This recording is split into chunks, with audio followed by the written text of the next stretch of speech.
नमस्कार। प्रांजल ज्ञान गंगा में आप सभी का स्वागत है। हम संक्षिप्त महाभारत का पाठ कर रहे हैं, जिसमें कि आदि पर्व चल रहा है। कल हमने हस्तिनापुर में कुंती और पांडवों के आगमन की कथा को पढ़ा था। आज हम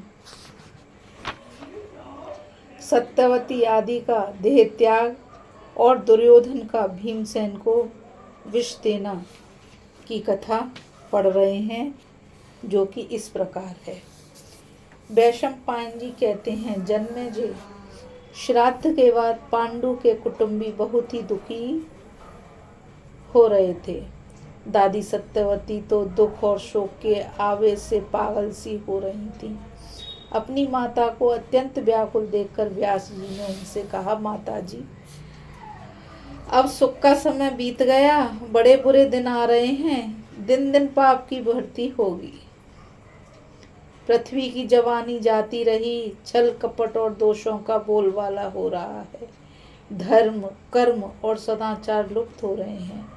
कौरवों के अन्याय से बड़ा भारी संहार होगा। तुम अब योगिनी बनकर योग करो और यहाँ से निकल जाओ। अपनी आंखों वंश का नाश देखना उचित नहीं है। माता सत्यवती ने उनकी बात स्वीकार करके अंबिका और अंबालिका को इस बात की सूचना दी और दोनों के साथ भीष्म से अनुमति लेकर वन में चली गईं। वन में घोर तपस्या करके उन तीनों ने शरीर का त्याग किया और अभिष्ट गति प्राप्त की। अब पांडवों के वैदिक संस्कार हुए। वे आनंद से अपने पिता के घर रहकर बड़े होने लगे। बचपन में वे खुशी खुशी दुर्योधन आदि के साथ खेलते और उनसे बढ़ चढ़कर ही रहते। दौड़ में, निशाना लगाने में, खाने में, धूल उड़ाने में भीमसेन धृतराष्ट्र के सभी लड़कों को हरा देते थे।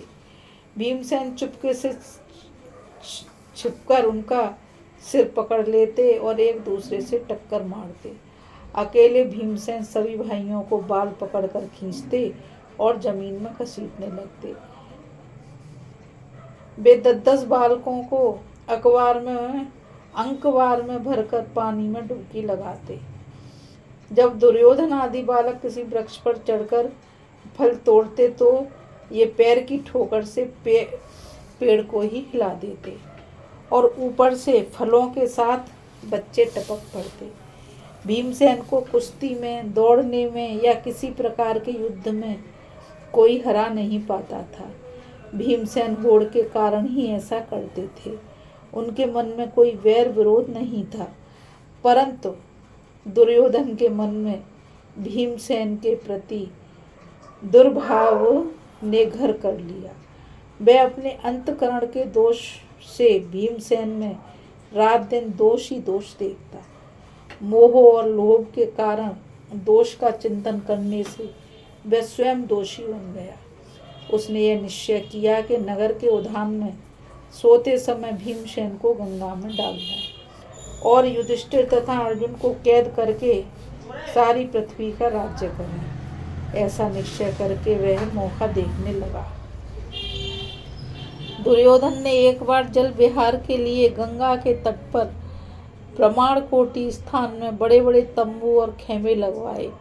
उनमें सारी सामग्रियां सजाई गईं और अलग अलग कमरे बनवाए गए।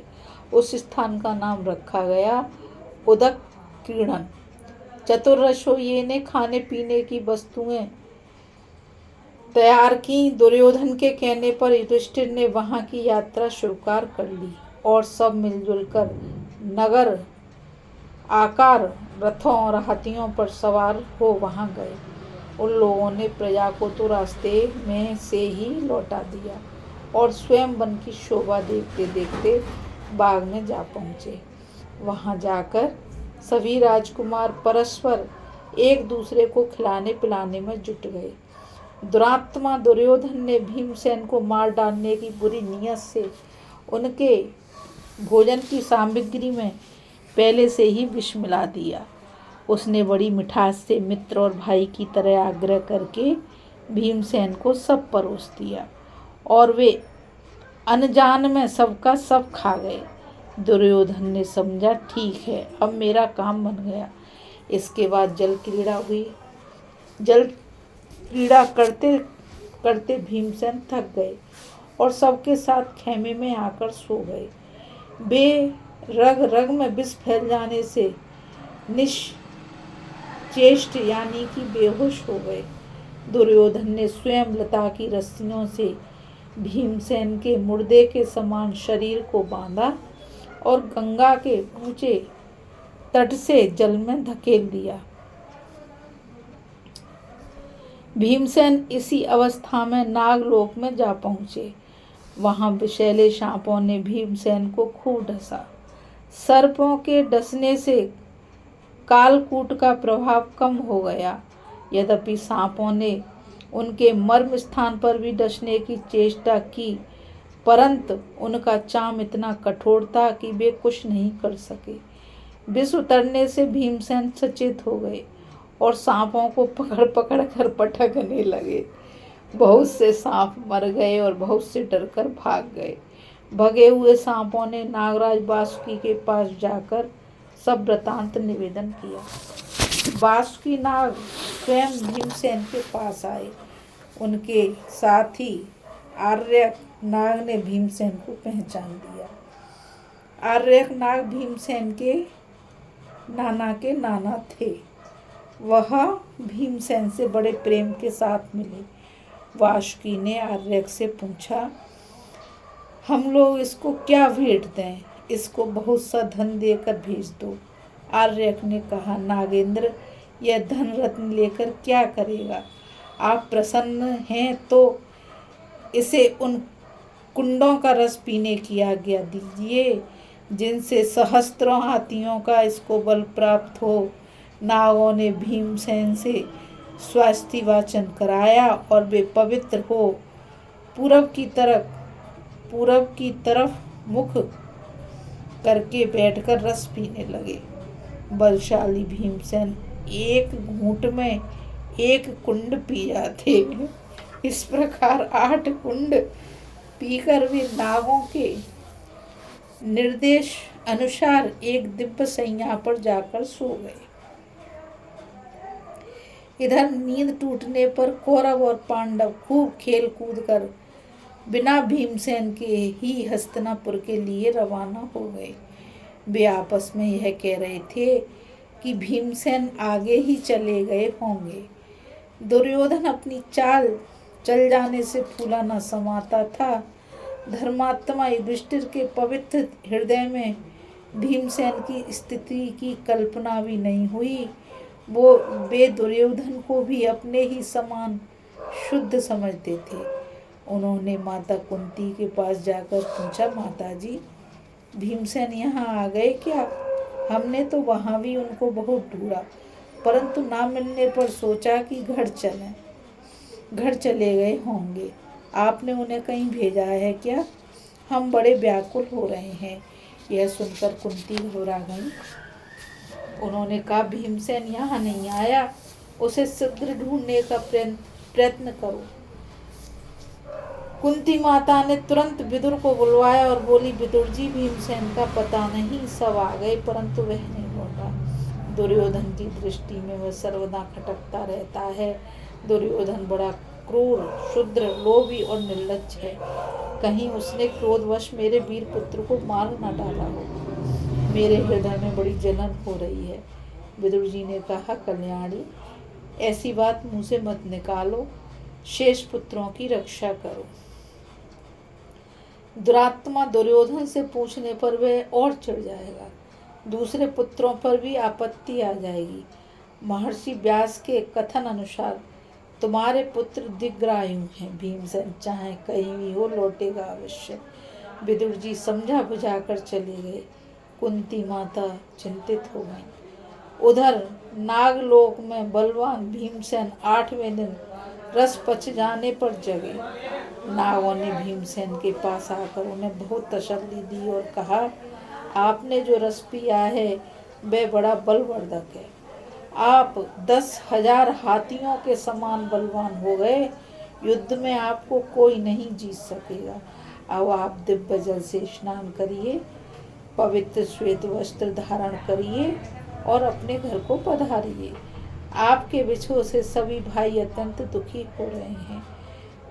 फिर भीमसेन वहां खा पी कर दिव्य वस्त्राभूषणों से सुसज्जित हो नागों की अनुमति से ऊपर आए। नागों ने उन्हें उस बगीचे तक पहुंचा दिया, फिर अंतर्ध्यान हो गए। भीमसेन ने अपनी माता के पास आकर उन्हें तथा बड़े भाई को प्रणाम किया। छोटों के सिर सूंघे सभी प्रेम से आनंद मनाने लगे। भीमसेन ने दुर्योधन की सारी करतूत कह सुनाई और यह भी बतलाया कि नागलोक में क्या सुख दुख मिला। राजा युधिष्ठिर ने भीमसेन से बड़े महत्व की बात कही, भाई बस अब चुप हो जाओ, यह बात कभी किसी से न कहना। हम लोग आपस में बड़ी सावधानी के साथ एक दूसरे की रक्षा करेंगे। दुरात्मा दुर्योधन ने भीमसेन के प्यारे सारथी को गला घोटकर मार डाला। धर्मात्मा विदुर ने पांडवों को यही सलाह दी कि तुम लोग चुप रहो। भीमसेन के भोजन में एक बार और विष्ठा लगाया। युयुत्सु ने इसका समाचार पांडवों को दे दिया। आपने आगे कथा में सुना था कि युयुत्सु दुर्योधन का ही भाई है, लेकिन वह एक शुद्ध पवित्र आत्मा है। वह दुर्योधन और दुशासन के जैसा नहीं है। तो उसने ही बताया था कि भीमसेन के खाने में जहर है। एक बार और कोशिश की गई थी, इस कथा में यह बात आई है। परंतु भीमसेन ने वह विष खाकर बिना किसी विकार के पचा लिया। दुर्योधन, कर्ण और शकुनी ने भीमसेन को विष से न मरते देखकर उन्हें तरह तरह से मारने की चेष्टा की, परंतु पांडव सब कुछ जानबूझकर भी विदुर की सलाह के अनुसार चुप ही रहे। राजा धृतराष्ट्र ने देखा कि सब के सब राजकुमार खेल कूद में ही लगे रहते हैं, तब उन्होंने गुरु कृपाचार्य को ढूंढवाकर शिक्षा देने के लिए उन्हें सौंप दिया। कौरव और पांडवों ने कृपाचार्य से विधि पूर्वक धनुर्वेद की शिक्षा प्राप्त की।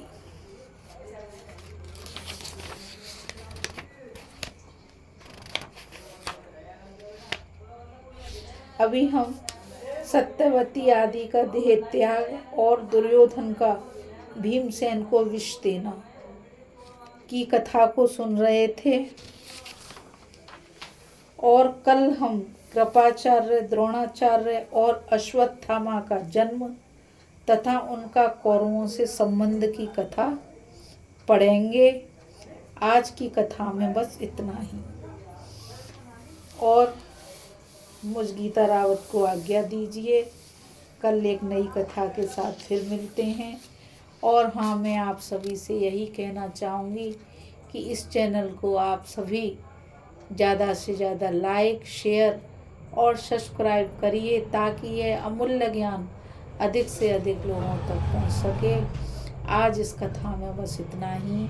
राधे राधे, जय श्री कृष्ण, नमस्कार।